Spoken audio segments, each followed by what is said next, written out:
नमस्कार, स्वागत आहे तुमचं कृषी जागरणमध्ये पॉवर्ड बाय स्टील इंडिया आणि मी प्रतीक्षा काकडे। पाहूया बातम्यांचा वेगवान आढावा, त्याआधी नजर टाकूया आजच्या टॉप हेडलाईन्सवर। राज्यातील तापमानात वाढ, गारठा मात्र कमी। हिरवा बेदाण्याला मिळतोय 120 ते 140 रुपये दर। कांदा निर्यात बंदीमुळे कांद्याची तस्करी सुरू। राज्यातील 11 कृषी हवामान केंद्र बंद होणार। पीएम किसानचा 16वा हप्ता लवकरच शेतकऱ्यांच्या खात्यात। पाहूया या संदर्भात सविस्तर बातम्या। राज्यातील वातावरणात बदल झाल्याचं पाहायला मिळतंय, तसंच पावसाला देखील पोषक वातावरण तयार असल्याने तापमानात वाढ झाली। यामुळे नागरिकांना आता गरमीला सामोरे जावं लागत आहे। पुढील 24 तासांमध्ये सुद्धा मराठवाडा आणि विदर्भावर पावसाचं संकट निर्माण झालं आहे, तर काही ठिकाणी गारपिटीची शक्यताही वर्तवण्यात आली। यामुळे शेतकऱ्यांपुढे आता संकटाचा डोंगर उभा राहिला आहे। उत्तर महाराष्ट्रात देखील थंडीचा कडाका कमी झाल्याचं पाहायला मिळतंय। सूर्यप्रकाश देखील राज्यात आता सर्वत्र दिसून येत आहे।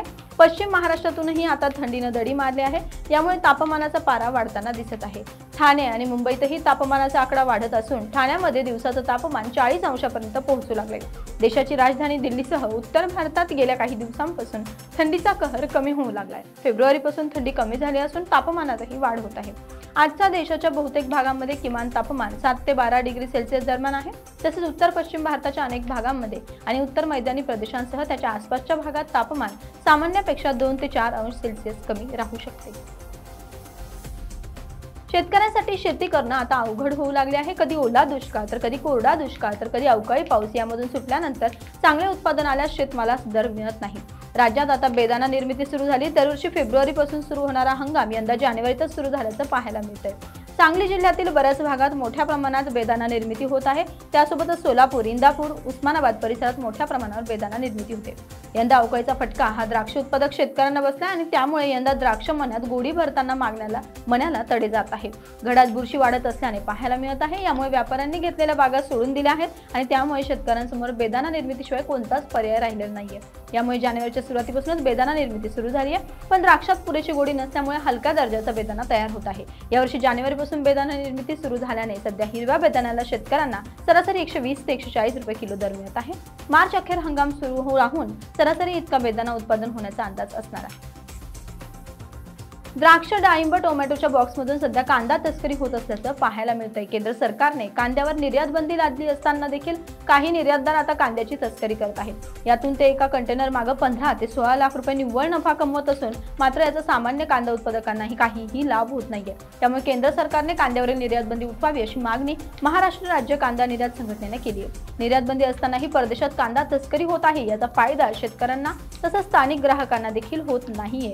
त्यामुळे केंद्र सरकारने त्वरित निर्यात सुरू करून 2 पैसे शेतकऱ्यांना मिळतील याबाबत निर्णय घ्यावा अशी मागणी महाराष्ट्र राज्य कांदा निर्यातदार संघटनेचे अध्यक्ष अजित शहा यांनी केली आहे। भारतीय शेतकरी 8 ते 10 रुपये किलोने कांदा विकत आहे आणि हा कांदा तस्कर बाहेर देशात 200 ते 300 रुपये किलोने विक्री करत असून मोठा फायदा मिळत आहे। त्यामुळे सरकारने याकडे लक्ष देण्याची गरज असून निर्यात बंदी उठवावी अशी ही मागणी केली जाते। सध्या महाराष्ट्रातील शेतकऱ्यांना मोठ्या संकटाचा सामना करावा लागतोय।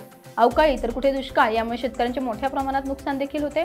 अशातच अवकाळी हवामान परिस्थिती आणि हवामानाचा होणारा बदल यापासून शेतकऱ्यांना आपल्या पिकांचे नुकसान कमी करता यावे यासाठी जिल्हास्तरीय कृषी हवामान केंद्राची स्थापना करण्यात आली आहे। त्यामुळे शेतकऱ्यांना हवामानाचा अंदाज मिळायचा आहे। आता हे सर्व कृषी हवामान केंद्र बंद करण्याचा निर्णय घेण्यात आला आहे। त्यामुळे याचा मोठा फटका शेतकऱ्यांना बसणार आहे।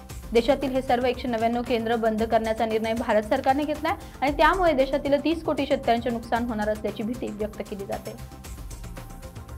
पंतप्रधान शेतकरी सन्मान निधी ही योजनेद्वारे सरकार शेतकऱ्यांना आर्थिक मदत देण्याचे काम करते। या योजनेद्वारे शेतकऱ्यांच्या खात्यात 6000 रुपयांचे आर्थिक सहाय्य करण्यात येते। आतापर्यंत शेतकऱ्यांच्या खात्यात 15 हप्ते जमा झाले, तर आता शेतकऱ्यांना 16व्या हप्त्याची प्रतीक्षा लागली। तर मीडिया रिपोर्टनुसार हा हप्ता लवकरच शेतकऱ्यांच्या खात्यात जमा होऊ शकतो। लोकसभा निवडणुकीच्या पार्श्वभूमीवर हप्ता लवकरच जमा होण्याची शक्यता आहे। या फेब्रुवारी अथवा पुढील मार्च महिन्यात पंतप्रधान शेतकरी सन्मान निधी योजनेचा 16वा हप्ता जमा होण्याची दाट शक्यता आहे। अर्थात केंद्र सरकारने याविषयीची अधिकृत घोषणा केलेली नाहीये। तर बुलेटिनमध्ये वेळ झाली इथेच थांबण्याची। तसंच कृषीच्या वेगवान बातम्या पाहण्यासाठी आणि नवनवीन व्हिडिओ पाहण्यासाठी कृषी जागरण मराठी चॅनलला सबस्क्राइब करायला विसरू नका। नमस्कार।